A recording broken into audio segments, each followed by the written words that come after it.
And to put some facts there, I was looking online today, and I found that 6,000, almost approximately 6,000 soldiers and officers in the United States Army are Muslims. That tells us something. That tells us that as a Muslim community, as an Arabic Muslim community, we are part of this nation. And this nation came to exist because they were able to come together, they were able to go over their differences and to create this nation and every nation. My condolences and prayers for people in Beirut, for people in Baghdad, for people in Paris. Iraqis, as someone from Iraq, Iraqis were fighting ISIS since day one. I have 20 of my cousins fighting ISIS in the front lines. I myself. My step brother is in the front line. I met him a month ago when I was in Iraq.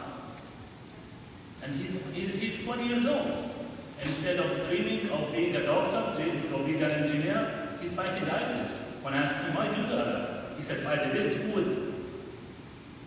He said, ISIS is evil, and we have to fight evil. It's important to understand these elements. It's important to go a step further. Instead of checking Facebook, which I found very funny stuff on Facebook, let's check other facts.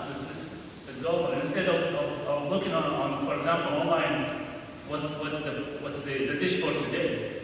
Let's go online and look why ISIS is there. What we can do to prevent ISIS. What we can do to stop ISIS from spreading their evil. By no means ISIS represents Islam.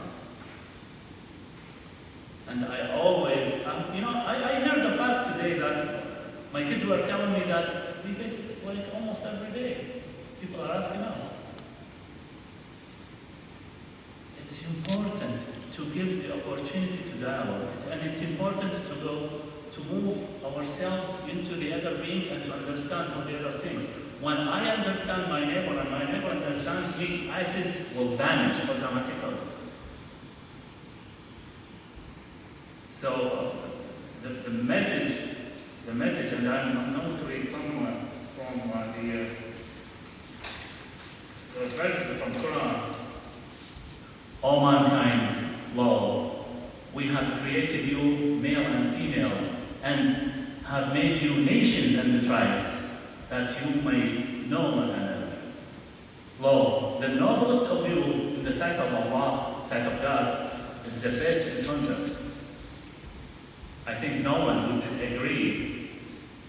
The conduct that God wants is the same on all levels, and it's the same in all religions, which to be righteous, to be faithful, to be honest. It's the human elements that every religion, through a prophet sent from God, we simply need to read about it. I remember reading about Jesus' lives. When I read about it, and I know Jesus was moving from place to place, going to different villages, different areas. You know why?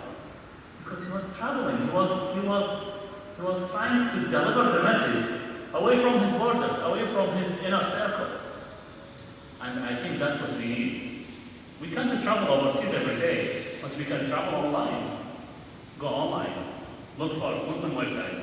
Look for Shia websites. Look for Sunni websites. Read about Sunni Muslims. Read about Shia Muslims. Read how we think. And I should do the same. I should read about the Christians. I should read about the Judaism. My boss at work is a Jewish rabbi. And we enjoy discussing everything in life. We enjoy having discussion about every single aspect of life. In fact, he went to visit Jerusalem and he brought me a rosary from Jerusalem. He had a picture holding the rosary like that. And when I went